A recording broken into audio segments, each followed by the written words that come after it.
Hello everybody, welcome to the United Stand, good morning, and look, lots to talk about. Amorim not going to be here till the Ipswich game, and a 5-2 win for Manchester United. First of all, apologies for not doing the watch-along last night, but big up to everybody who stepped in. You know, people like Beth and Ricky had tickets to that game last night, and they stayed and did the watch-along because I couldn't do it.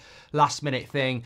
How many of those have I missed over the years? So gutted to miss it. You know what? Absolutely gutted. But I have got to say, I've seen that movie before. And as much as it was good, and I'm really pleased for Ruud and us as fans, I've got to say, I'm going to say it, I don't trust these players. And I think they did exactly what I would expect. And as much as it was good, and a lot of people I understand will be very happy by it, there's a large part of me that's pissed off with it. And not because of Ten Hag. I saw this after Mourinho as well. We'll talk about that in a moment because it was really good from United last night. And I tell you what, it's not as simple as Ruud let the shackles off. That's absolute nonsense. You can see the application. You can see the effort. I mean, how many shots were actually on target last night compared to West Ham?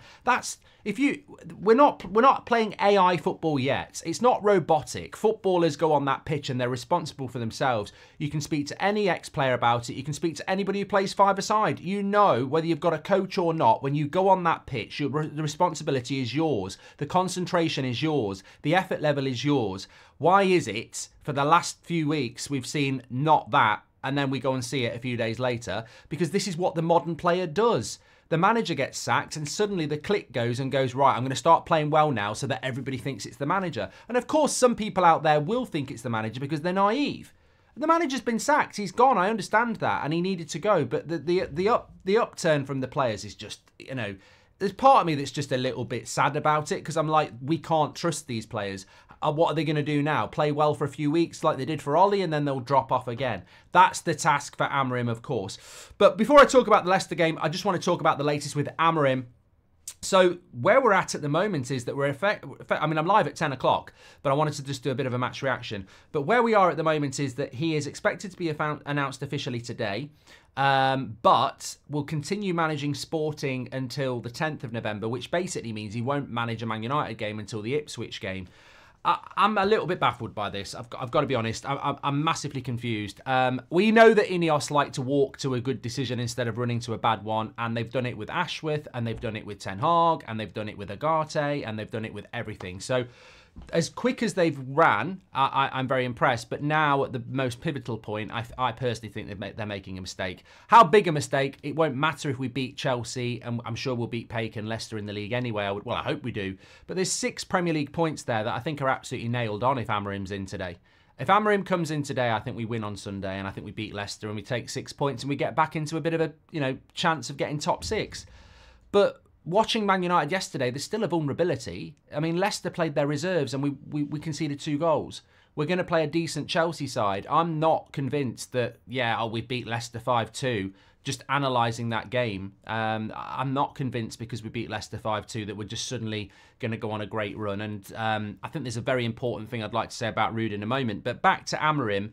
I don't really understand how it benefits everybody. I'm hoping it's a bit of a smokescreen. Now, I can't find anything out on this other than got told on Tuesday night after Ruben Amorim's interview that obviously he's going to be a Man United manager and he's just playing the game with Sporting, respecting them, and that's what Man United are doing. I mean, there was actually people yesterday who seemed to be confused with why we reacted to "Here We Go" on Tuesday from Fabrizio Romano. Well, I think we're all learned as a community to know that Amorim, when Fabrizio Romano and David Ornstein say that he's coming to Man United, he's coming to Man United. You can play the game, but I think if you've got any experience of transfers, you know "Here we go" means he's going to come. And you know official, which will probably be today, is when the club announce it. So he's definitely going to be a Man United manager. We're going to bring all these coaches in, which is absolutely essential. What does that mean for Ruud? But I don't agree with him staying at Sporting for 3 more games, and I don't agree with him not being in for Man United straight away. We're jeopardising points. We're stuck in this halfway house where Ruud's not going to play the same style of football. He won't get an international break to tell people how to play because a lot of our players play international football. So it's a bit messy, I think, and I wonder why. I mean, what's the benefit for Sporting having Amorim in charge for Man City in the Champions League next week? Again, I don't see the point. The players of Sporting, the fans of Sporting, they know he's going. He knows he's going.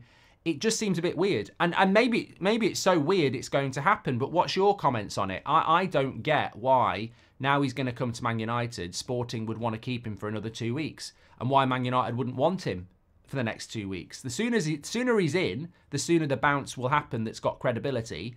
And the sooner he goes, the sooner Sporting move on to the next stage. So I don't really get what you get from keeping it. I've never really heard of a manager staying for 2 weeks, which is why I don't actually believe it. But maybe we're about to see something like that happen. So give us your comments on that. As for Ruud, look, I'm not surprised by yesterday. I think I tweeted last night. I was sort of lost in a bit of a haze of headache and stomach ache and trying to just, deal with that and keep an eye on what was happening with United. But yeah, look, I'm really happy that Amorim has been basically announced before we played Leicester last night, because what we saw is human nature. We all know we don't want Ruud, and we all know we don't want another Ollie's at the wheel, but we're all human. And the minute you go and win 5-2, there's people all over the place going, well, maybe we should have given it Ruud. And it's laughable, but I'm not taking the piss, because I respect that. That's just human nature. As soon as Man United go and score 5 goals with Ruud or Ollie or bloody Darren Fletcher or even Dion Dublin, people will be saying, get them in charge. It's just natural. So the fact that we've done what we've done with Amorim just prevents what we would... If we didn't know who the next manager was going to be, i.e. under the Glazers, people would be this morning saying, give Ruud the job. They would. They would. And that would just be a massive mistake. What I saw last night was a couple of days of an interim basically saying, go out there and prove everybody that it's not your fault. And then the players going, let's go out there and prove it's not our fault. And it's just an exercise in throwing the previous manager under the bus. I mean, I'm not talking about Ten Hag, and the players aren't the same, but I've seen it at other clubs. We see it at every other club. And Man United's no different. Unfortunately, our players do it a lot historically, but... You look at Jose Mourinho, one of the greatest managers that there has ever been. That team is playing absolutely pants. The minute he gets sacked, they go and win 7 Premier League games in a row. In the same league, in the same season, with the same players.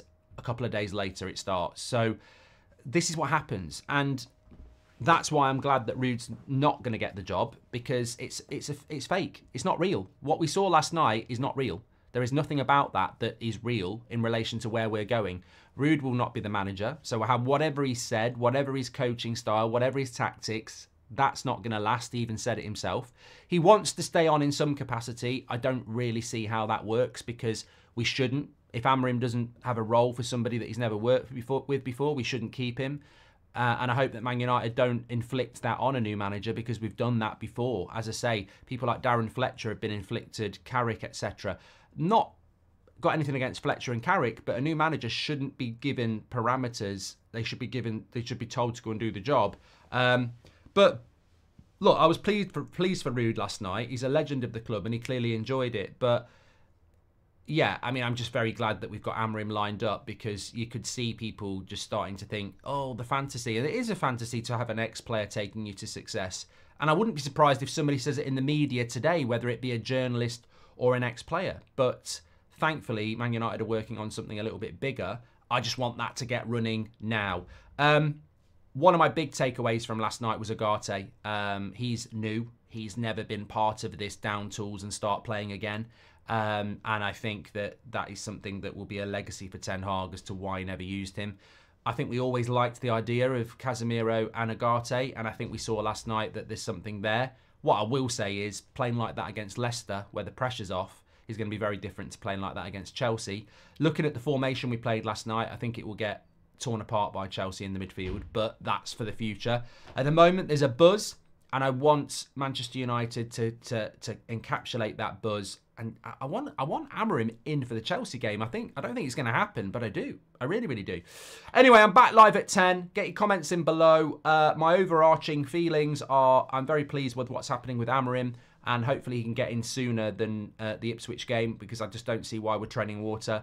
I think the minute we lose under Ruud, it'll all just go a bit toxic again. Whereas if we could get Amorim in now, we keep that, bounce going. And as for the players, well, look, well done for last night. Genuine, well done.